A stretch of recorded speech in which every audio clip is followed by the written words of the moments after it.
ცხოვრება უკეთესია ტელეფონების გარეშე. მოდი ვიდებატოთ. ანასტასია კრისტის წინააღმდეგ. ვნახოთ, ვინ გაიმარჯვებს დღევანდელ დებატებში. გთხოვთ გვაჩვენოთ რა პოზიცია ამოგივათ. არ ვეთანხმებით. არგუმენტების მოსაფიქრებლად 2 წუთი გაქვთ, მე დაგტოვებთ.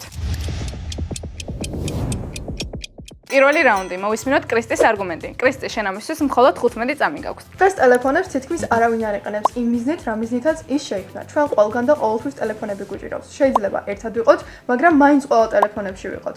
აქედან გამომდინარე, ტელეფონები იწვევს იზოლაციას და კომუნიკაციის უნარის დაქვეითებას. ახლა ანასტასიას კონტრარგუმენტის ჭერია. ანასტასია, შენ ამისთვის 14 წამი გაქვს. ტელეფონს როგორ გამოვიყენებთ, ეს ჩვენზეა დამოკიდებული. საკუთარი თავის კონტროლის და დროის მენეჯმენტის სწავლა კი ძალიან მნიშვნელოვანია.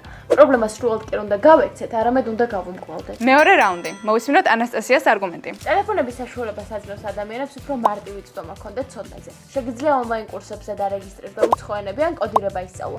თანაც უფრო სწრაფია კომუნიკაცია, რაც ცხოვრებას ამარტივებს. ახლა კრისტის კონტრარგუმენტის ჭერია. სწორედ ეგ არის პრობლემა. ადამიანების ტვინები იმიტომ არ არის შექმნილი, რომ მუდმივად ახალი და უწყვეტი ინფორმაციების გადამუშავება უწევდეს. ეს ყველაფერი იზოლაციას, არაპროდუქტიულობას და კონცენტრაციის უნარის დაქვეითებას იწვევს. შენ უკვე ორივე მოდებატის არგუმენტები მოისმინე. გამარჯვებული შენ უნდა გამოავლინო. ეკრანზე მონიშნე იმ მოდებატის სახელი, რომელმაც შენი აზრით გაიმარჯვა.